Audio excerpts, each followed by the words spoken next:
Hey les Phoenixous, ici le Phoenix que des mangas. Nouvelle émission du rugissement des Phoenixous qui portera sur l'anime Naruto. L'un des épisodes portait sur les shinobi les moins utiles mais mentionnant que des persos féminins. Parité oblige, je fais cette fois-ci la même chose mais uniquement avec des persos masculins. Mais avant, voici la liste des 4 nominés à ce titre. Numéro 1, Choji. Numéro 2, Konohamaru. Numéro 3, Kiba. Et numéro 4, Shino. Allez, on débute de suite avec le premier Phoenixou nommé Blade Basketer 15. Pourquoi Choji est-il inutile? Tout simplement, Choji n'a pas été utile globalement dans tout le manga. Donc je vais vous donner 3 arguments qui font que Choji n'a pas été un personnage vraiment utile dans le manga.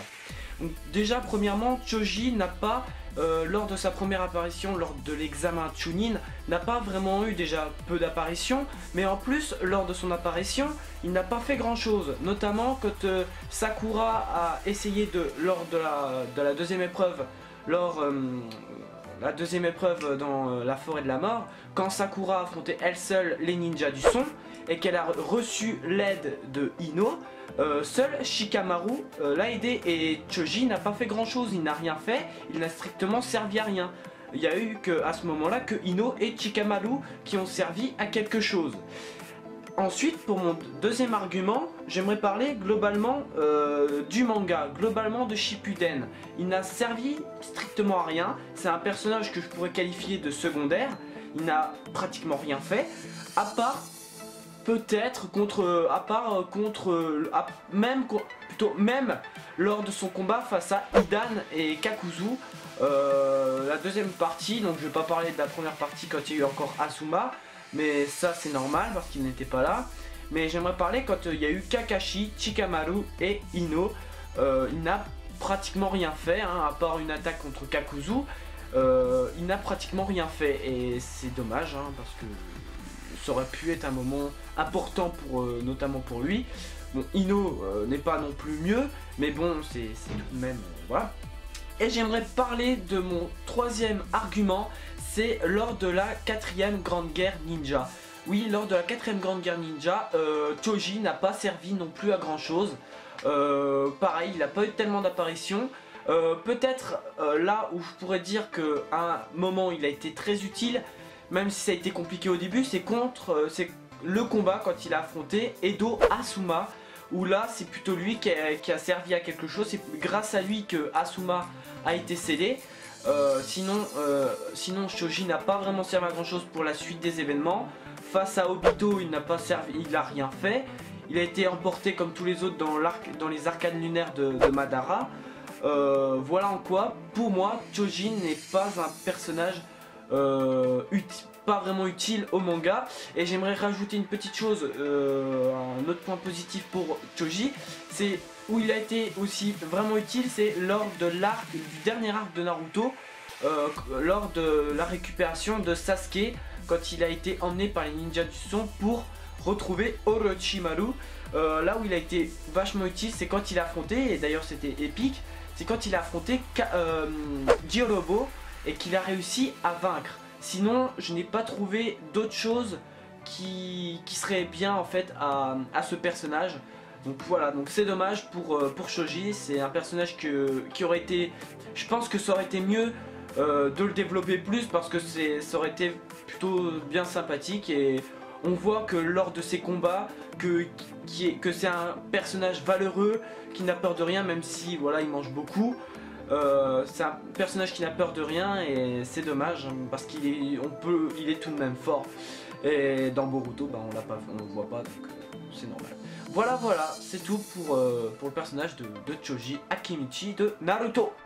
Ah, Choji en a pris pour son grade, je pense. Merci Blade Basketer 15 pour ta participation. Et on continue avec Nel Fujo. Yo les gens, moi c'est Nelfujo et aujourd'hui je vais vous dire le pourquoi du comment que Konohamaru est l'un des personnages les plus inutiles dans Naruto, et ce avec un petit top 5. Numéro 1, c'est qui? Non mais vraiment, je veux dire, il a un nom et pourtant tout le monde l'appelle petit-fils du 3ème Hokage. C'est pour dire que même dans le manga, personne n'en a rien à foutre de ce petit con. Et puis quand on porte le nom de son village, c'est que vraiment il n'était pas prévu sur le planning de ses parents. Numéro 2, c'est le Mad Podcast de Konoha, genre le mec plagie Naruto, mais à un point où ça en devient effrayant. Sexy Jutsu, multiclonage, Rasengan, le rêve de devenir Hokage, et j'en passe. Non mais vraiment inutile. Numéro 3, il n'a jamais vaincu un ennemi, mis à part un des Pain de Nagato, et rappelons que ça a été inutile, puisqu'il l'a juste sonné quelques instants, donc franchement, le petit-fils du 3ème Hokage n'a de Hokage que le surnom. Numéro 4, son équipe est aussi composée de membres tout aussi inutiles les uns que les autres, même le prof est complètement naze, non mais vraiment, vous êtes toujours pas convaincu? Et enfin numéro 5, Konohamaru a beau être le perso le plus inutile des 4, faut pas oublier que le manga comporte un petit paquet de persos sans intérêt et que même s'ils ne sont pas très utiles, il faut se rappeler que dans le monde merveilleux des ninjas, on n'est jamais au bout de ses surprises. Konohamaru, alias le Mad Podcast du game. Merci Nelfujo d'avoir montré tes crocs. Et on continue avec le 3ème Phoenixu nommé Antosama. Lâche tout le monde, Santo-sama, comme d'habitude. Kiba, déjà, tu l'ouvres trop, alors ta gueule. Bon, ça c'est dit. En plus de trop ouvrir ta gueule, tu es la version Lidl de la princesse Mononoke. Tu es un ninja ou un agent de la brigade des stupes. T'es toujours avec ton chien et une doudoune. Il te manque plus que le brassard de police et tu vas nous faire un contrôle d'identité. Bonjour monsieur, police nationale de Konoha. Carte d'identité s'il vous plaît. Akamaru, va voir s'il n'y a pas de la drogue dans son slip là, ou dans ses chaussettes. J'ai pas envie de rentrer dans ta relation de couple avec ta meuf, mais j'ai l'impression que tu fais largement passer ton chien avant elle, et ça c'est triste. C'est dommage de voir le ninjutsu mis à un si bas niveau avec toutes tes techniques ridicules. La morsure du loup, en gros tu mords les gens, métamorphe combiné, tu fusionnes avec ton chien et tu tournes, l'écro lacérant, bon là t'es tout seul et qu'est-ce que tu fais? Bah tu tournes. Rester H24 avec ton chien à Akamaru. Quand il pleut, c'est pas trop compliqué. L'odeur du chien mouillé ne te dérange pas. Voici tes statistiques de combativité. Alors sincèrement, ça se passe de commentaires, hein. À part la vitesse, t'as rien du tout. Au final, tu n'es qu'un simple dresseur de chien. Allez, assis, couché, allez, debout. C'est bien, c'est un bon chien-chien ça, c'est un bon chien-chien. Tu ferais mieux d'aller travailler au zoo ou au cirque, mais tu n'es clairement pas un ninja. Kiba a été complètement mis en PLS par Antosama. Gros big up à lui.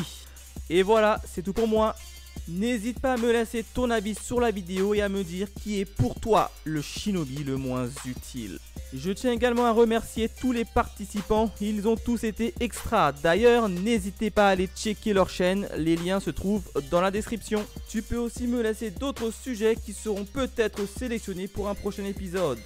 Alors, à vos claviers. Sur ce, à la prochaine mes Phoenixous.